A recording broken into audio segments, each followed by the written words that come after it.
সব ডিপ্রেশনের কারণ কিন্তু প্রেম ঘটিত নাই। কিছু কিছু ডিপ্রেশনের কারণ হয়ে ওঠে টাকা, পরিবার আর কিন্তু ভবিষ্যৎ। আসসালামু আলাইকুম এভরিওয়ান। আজকের ব্লগটা আমি সকালে নাস্তা দিয়ে শুরু করলাম। এখানে নুডলস রান্না করে নিয়েছি ঝটপট করে, কারণ সাইমের আব্বু খুব সকালে হসপিটালে যাবেন আমার ভাসুরের কাছে ওখানে।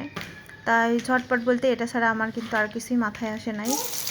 সেজন্য তারপরে কিন্তু আমরা নাস্তা করে নিয়েছি সবাই মিলে, আলহামদুলিল্লাহ। তার জন্যই এই নুডলসটাতে আমি ঝাল কম দিয়েছিলাম যাতে আমরা সবাই খেতে পারি, তবে সবাই খেয়েছি। আর এদিকে দুপুরে রান্নাটাও করে নিচ্ছিলাম আর কি। তো যেটা বলছিলাম, সব ডিপ্রেশনের কারণ কিন্তু প্রেম হয় না। তাহলে যে ডিপ্রেশনগুলো বিয়ের পর হয় এগুলো কেন হয় জানেন? যে পরিবারে যদি খুবই ঝামেলা চলতে থাকে অকারণে, কোনো কারণ ছাড়াই, তখন কিন্তু মেয়ে হোক আর ছেলে হোক ডিপ্রেশনে চলে যায়। আবার টাকার টেনশন কিন্তু পৃথিবীতে বড় টেনশন। যার টাকা অধিক আছে তারও শান্তি নাই, যার টাকা নাই তারও শান্তি নাই। তো এটা হলো কারণ।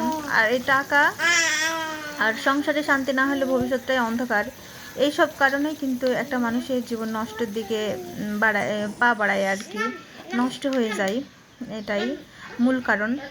তো এখানে কিন্তু আমি আমার রুমটাকে খুব ভালোভাবে মুছে নিয়েছি, ক্লিন করে নিয়েছি সম্পূর্ণটাই। ছোট দুইটা বাচ্চা নিয়ে কিছুই করা ছিল না, যেহেতু আমরা ঝটপট সকালে নাস্তাটা করে নিয়েছি। তারপর আমি ক্লিনিংয়ের কাজগুলো একদিকে করছি আর একদিকে রান্না করছি, দুইটা কাজ একসাথে করছি একদম রোবটের মতো আর কি। তো এখানে আপাতত আমাদের প্রয়োজনীয় যে জিনিসগুলো আমি সবগুলো এখানে নিয়ে এসেছি। আর সাইমিন আব্বু যখন ম্যাসে থাকতো একটা সিঙ্গেল একটা জাজিম কিনেছিল, সেটা এখানে নিয়েছি। আর যেহেতু 4 জন থাকবো, একটা পাটি পেরে পরে মোটা করে কাঁথা বিছিয়ে নেব, আমি থাকবো সেদিকে, আমরা একসাথে থাকবো আর কি। তো আমি কিন্তু আবারও নতুন করে সংসার শুরু করেছি আলহামদুলিল্লাহ। তো আমার নিয়মিত ব্লগগুলো যারা দেখেন তারা জেনে থাকবেন, আগে কিন্তু এখানে ছিলাম। তো আবার আমরা গ্রামে গিয়েছিলাম, সব ফার্নিচার যা প্রয়োজনীয় জিনিস সবই রেখে এসেছি। আর শুধুমাত্র ফ্রিজ নিয়ে এসেছি, খাটটা এখান থেকে নেওয়া হয়েছে, আর যে আরে হলো ওটাই। এই যে বেডটাকে কিন্তু আমি সুন্দর করে গুছিয়ে নিয়েছিলাম।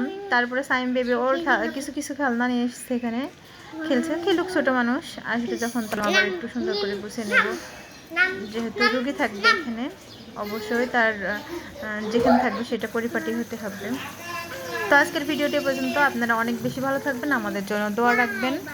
আবারও কোনো নতুন ভিডিও নিয়ে আপনাদের মাঝে হাজির হয়ে যাব। ভিডিওটি ভালো লাগলে একটু লাইক করে নেবেন। আর যারা আমার ভিডিওটি এখনও সাবস্ক্রাইব করেননি, আশা রাখছি যদি আমার ভিডিওর কোনো অংশ আপনাদের ভালো লেগে থাকে, প্লিজ আমার চ্যানেলটিকে সাবস্ক্রাইব করে পাশে থাকবেন। আল্লাহ হাফেজ।